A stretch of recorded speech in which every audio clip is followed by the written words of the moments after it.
कि असदुद्दीन ओवैसी को हिंदू का वोट चाहिए या नहीं चाहिए? हिंदू का वोट चाहिए या नहीं चाहिए? अगर सुनिए, अगर हिंदू का वोट चाहिए तो यहाँ पर अस्सलाम वालेकुम, ला इलाहा इल्लल्लाह मोहम्मद रसूलुल्लाह ये सब कहे। हिंदू का नाम क्यों नहीं आता है मंच पर? ओवैसी साहब से मुसलमानों की बात करते हैं। जी जी जी, हिंदू मुसलमान को लड़ाने वाले पार्टियां और बीजेपी का बी टीम है ये। ओवैसी, आपका नाम क्या है? मेरा नाम महमूद आलम है। महमूद आलम जी। मुझे लगा मुसलमान तो ओवैसी के साथ मुसलमान तो मैं भी हूँ, मुसलमान मैं भी हूँ, लेकिन ये ओवैसी मुसलमान और हिंदू के बीच में राजनीति करने आया है। किसी माइकल लाल में ये दम नहीं है कि ये साबित करके दिखाए कि असदुद्दीन ओवैसी बी टीम है। माइकल लाल दिखा दे। बीजेपी की बी टीम है ओवैसी साहब। गुनाह होगा, पाप होगा, तो ऐसा बोल रहे ना, गुनाह होगा, पाप होगा, गलत बात है ये। हमारे ओवैसी साहब जो हमारे मक्के में जाके कसम खा के कह रहे हैं, लेकिन हम लोग के मुस्लिम को सोचना चाहिए कि मक्के को मानते हैं सब मुस्लिम लोग और ज्यादातर मुस्लिम का ही विरोध करते हैं। और ये तेजस्वी यादव इस बार किशनगंज के दारुस्सलाम में इस बार आके 14 तारीख के बाद उसको झुकना पड़ेगा।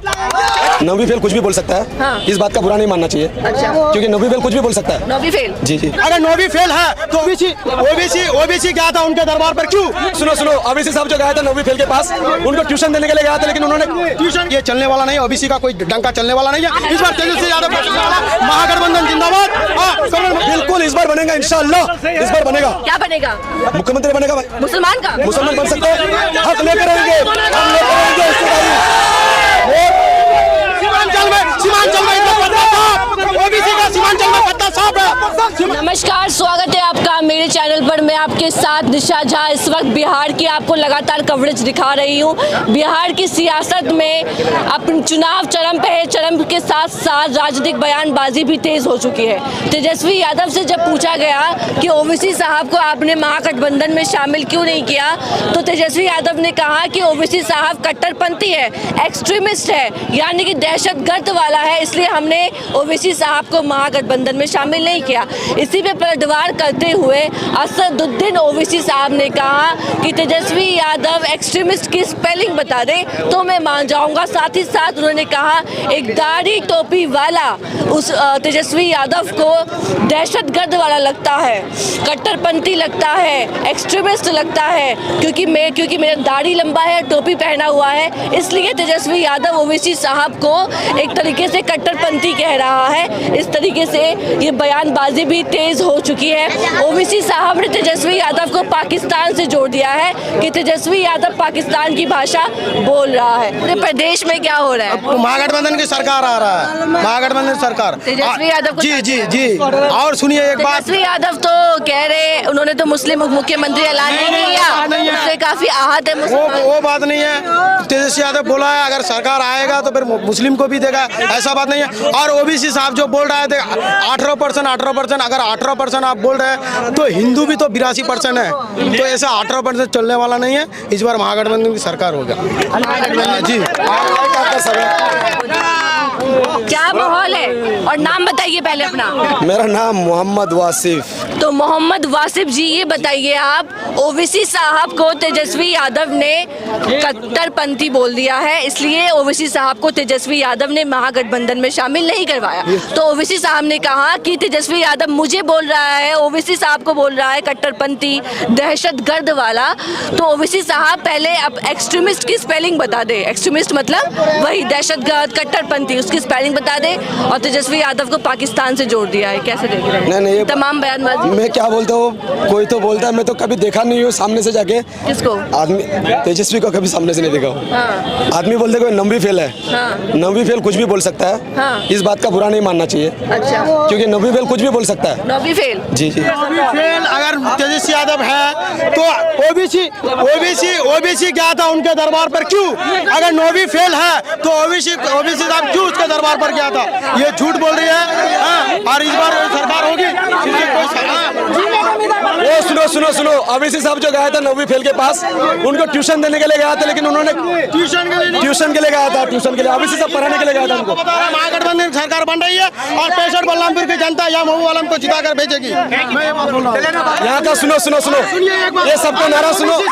मैडम सुनिए इधर, और घर में नौकरी मिलेगा। और इस बार तेजस्वी सरकार बन रही है। और मैं एक बात बताना चाहूंगा, अगर ओबीसी साहब अगर वो बोलता है कि यहाँ मुसलमान और हिंदू को लड़ाना चाहते हैं और कुछ नहीं है उसका। और एक बात, अगर सुनिए, अगर वो चाहता है कि ये अच्छा रहे तो वो हैदराबाद में 9 सीट पर लड़ रहा है और यहाँ 50 सीट पर लड़ रहा है। मुसलमान को बेवकूफ समझता है वो ओबीसी। या ये चलने वाला नहीं, ओबीसी का कोई डंका चलने वाला नहीं है। इस बार तेजस्वी यादव महागठबंधन जिंदाबाद। ऐसा कोई नहीं कि अवैसी साहब को देखने नहीं आएगा। दिल में सबका अवैसी है। कोई अगर गठबंधन नाम भी लेता है ना दिल में, लेकिन अवैसी सबका है। अच्छा, दिल में ओबीसी भाई कोई पूछ लो, अवैसी साहब उनको भी है, उनका दिल में भी अवैसी साहब है जी। ओबीसी से इतना मोहब्बत क्यों है आप लोगों को? क्या कारण है ओबीसी से? मैडम मैं बोलना चाहता हूँ, मैं आपको बोलना चाहता हूँ, अवैसी साहब से इतना मोहब्बत इसलिए है कि वो हक के लिए लड़ता है। वो हिंदू मुस्लिम नहीं देखता है, सिख ईसाई नहीं देखता है, वो हक के लिए लड़ता है, इसलिए उतना मोहब्बत है उनके लिए। कोई लीडर ऐसा नहीं है कि अवैसी हक के लिए आवाज उठाए। कि हम तो चाहते हैं कि अब्दुल्ला का बेटा क्यों नहीं मुस्लिम मुख्यमंत्री बन सकता है? जी बिल्कुल बिल्कुल, इस बार बनेगा इंशाअल्लाह, इस बार बनेगा। क्या बनेगा? मुख्यमंत्री बनेगा भाई। मुसलमान का? मुसलमान बन सकते हैं, हक लेकर रहेंगे, हम लेकर रहेंगे सीमांचल में ओबीसी का सीमांचल में पत्ता साफ है। इनका फॉर्मल ले रहे हैं, मेरा भी एक बार सुन लीजिए। 18% 18% हम लोग मुस्लिम वोटर है और ओबीसी साहब तीसरा गठबंधन बनाया है मैंने बिहार में। और तीसरा गठबंधन में ओबीसी साहब ने ना अख्तर इमाम ने कटिहार यहाँ पे पटना में जाके 23 मिनट से बोला था हमको 40 नहीं 18% का सबसे 40 होता है, 40 की जगह 6 दे दीजिए। 6 सीट नहीं दिया, लेकिन इस बार ओबीसी साहब का सीमांचल का लड़का सीएम बनाएंगे और तेजस्वी हम लोग को बुलाएंगे, बुलाना पड़ेगा। तेजस्वी यादव ओबीसी साहब को कट्टरपंथी नेता बोल रहे हैं। जी कट्टरपंथी नेता बोल रहे हैं। कट्टरपंथी में तो वो है कि तेजस्वी कि हम मुस्लिमों को दरी बिछाने का काम करता है, कुर्सी लगाने का काम करता है, लेकिन आज तक हम लोग का पार्टी का कोई भी जो है ना, हम लोग का मुस्लिम का कोई भी ऐसा आदमी को जो है ना उसने बड़ा पद नहीं दिया। लेकिन इस बार ओबीसी साहब आ गया है, एमआईएम पार्टी आ गया है कि इस बार सीमांचल का मुख्यमंत्री प्रधानमंत्री ये बनेंगे, मुख्यमंत्री बनेंगे, ये मेरा वादा है। तेजस्वी बुलाएंगे। किसको अगला सीएम बनाएंगे मुसलमान की तरफ? अख्तर इमाम साहब को बुलाएंगे। मेरा दो बात यही है, सुनिए, आजकल लड़का सब जाना पूरा आदमी मोबाइल चलाते हैं। गूगल में आप पता करके देख लीजिएगा ना, तो 243 एमएलए में सबसे तीसरा नंबर पे अगर एमएलए है तो बिना गठबंधन का अख्तर इमाम साहब 8 करोड़ का काम किया है बिना गठबंधन का। लेकिन ऐसा कोई नेता नहीं है, आप दिखा दीजिए। हम जिस एमएलए को इससे पहले बलरामपुर में जिता रहे थे, 25 साल ने वो राज किया। बीजेपी की बी टीम में ओवैसी साहब भाजपा वाले कहते हैं गुनाह होगा, पाप होगा। जो ऐसा बोल रहा है ना, गुनाह होगा, पाप होगा, गलत बात है ये। वो हमारे ओबीसी साहब जो हमारे मक्के में जाके कसम खा के कह रहे हैं, लेकिन हम लोग का मुस्लिम को सोचना चाहिए कि मक्के को मानते हैं सब मुस्लिम लोग और ज्यादातर मुस्लिम का ही विरोध करते हैं। और कुछ ऐसा क्या बोले, समझ में आना चाहिए अनबत को कि ओबीसी साहब जो मक्के में जाके कसम खाते हैं, बोलते हैं कि हम बीजेपी का बी टीम नहीं है। जिसने बोला है कि बीजेपी का बी टीम है अवैसी साहब, अगर बीजेपी का बी टीम होता तो गठबंधन में शामिल होने के लिए बीजेपी अवैसी साहब खुद जाते। बीजेपी का अगर बी टीम होता तो बी टीम को हराने के लिए गठबंधन में जुड़ना चाहता था ना, कि बीजेपी को हराए। तो बीजेपी का बी टीम कैसा हुआ अवैसी साहब? अवैसी साहब अगर बी टीम होता तो बीजेपी का हराने का चक्कर में रहता। गठबंधन के लिए आपका घर तक गया, आपका दरवाजा तक गया, लेकिन आपने स्वीकार किया, आपने उसको ठुकरा दिया। तो उसका नतीजा आपको 11 तारीख को टेलर नहीं, 11 तारीख को तो टेलर होगा, 14 तारीख को पिक्चर चालू होगा। ये बात आपको पता चल जाएगा। ये लोकतांत्रिक देश है, ठीक है, ये लोकतांत्रिक देश है, सबको मत अधिकार का हौसला बुलंद अफजाल होना चाहिए। लेकिन जो ओबीसी ने बोला, आज एक भी कैंडिडेट हो या ये वोटर हो, आज तक अस्सलाम वालेकुम या मोहम्मदुर रसूलुल्लाह, इसके सिवा हिंदू भाई भी है, हिंदू बहनें भी है, इसके सिवा हिंदू भाई बहनों को लेकर उसके सिलसिले में कुछ बात रखा ओबीसी साहब? नहीं रखा। क्यों? इसका मतलब कि सबको लेकर ये लोकतंत्र देश है, हिंदू मुस्लिम सिख ईसाई सबको लेकर चलना है, तभी वो सत्ता में पहुंच सकेंगे। लेकिन आज छोड़ा फील्ड में वो एक भी हिंदू मुसलमान को छोड़कर हिंदू और सिख हो, ईसाई हो, कोई भी धर्म मजहब का खिलाफ बात बोला नहीं बोला। सुनिए, ओवैसी साहब से मुसलमानों की बात करते हैं। जी ये हिंदू मुसलमान को लड़ाने वाले पार्टियां और बीजेपी का बी टीम है ये। ओवैसी साहब, ओवैसी। आपका नाम क्या है? मेरा नाम महमूद आलम है। महमूद आलम जी। मुझे लगा मुसलमान तो ओवैसी के साथ मुसलमान तो मैं भी हूँ, हाँ। मुसलमान मैं भी हूँ, लेकिन ये ओवैसी मुसलमान और हिंदू के बीच में राजनीति करने आया है। किसी माई के लाल में ये दम नहीं है कि ये साबित करके दिखाए कि असदुद्दीन ओवैसी बी टीम है। कोई माई के लाल दिखा दे। आज पूरे हिंदुस्तान में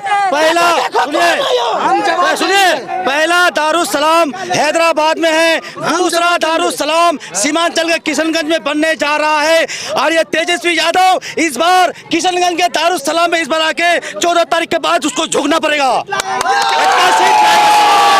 कोई मायका लाल हिंदुस्तान में नहीं है जो असदुद्दीन ओवैसी को बी टीम साबित करके दिखा दे। कट्टरपंथी है तेजस्वी यादव, कह रहे हैं सच्चाई बोलता है, ये हक की बात बोलता है। जो हम मुसलमानों की बात करता है। सबसे ज्यादा मजलूम और गरीबों के साथ जो नाइंसाफी हुई है उसको असदुद्दीन ओवैसी आवाज को उठा रहे हैं। ये सच्चाई है और ये हक है कि नहीं, बताओ भाई आपको। ठीक है मानते हैं। एक बात हम बोल रहे हैं कि असदुद्दीन, सुनिए पहले बात सुनिए। एक बात हम बोल रहे हैं कि यह डेमोक्रेसी है, ठीक है, यहाँ हिंदू मुसलमान सबका वोटर है। हम एक सवाल बोलना चाहते हैं कि असदुद्दीन ओवैसी को हिंदू का वोट चाहिए या नहीं चाहिए? हिंदू का वोट चाहिए या नहीं चाहिए? अगर सुनिए, अगर हिंदू का वोट चाहिए तो यहाँ पर अस्सलाम वालेकुम, ला इलाहा इल्लल्लाह मोहम्मद रसूलुल्लाह ये सब खाए। हिंदू का नाम क्यों नहीं आता है मंच पर? भाई साहब का दावा है कि ये पार्टी हिंदू वोट चाहिए नहीं चाहिए। कब ओवैसी साहब बोला कि हिंदू वोट नहीं चाहिए? कब बोला बताइए? जय भीम का नारा नगारा है, जय भीम वाले कौन है आप बताइए? रही बात क्या नारे का, ये हमारा संवैधानिक अधिकार, हम कुछ भी बोले। आप जय श्री राम बोलिए, अल्लाह अकबर बोलिए, आपकी अपनी पर्सनल है। आप क्या पहनेंगे, क्या खाएंगे, क्या पिएंगे वो आप डिसाइड करिएगा, ये आपकी अपनी राय होगी।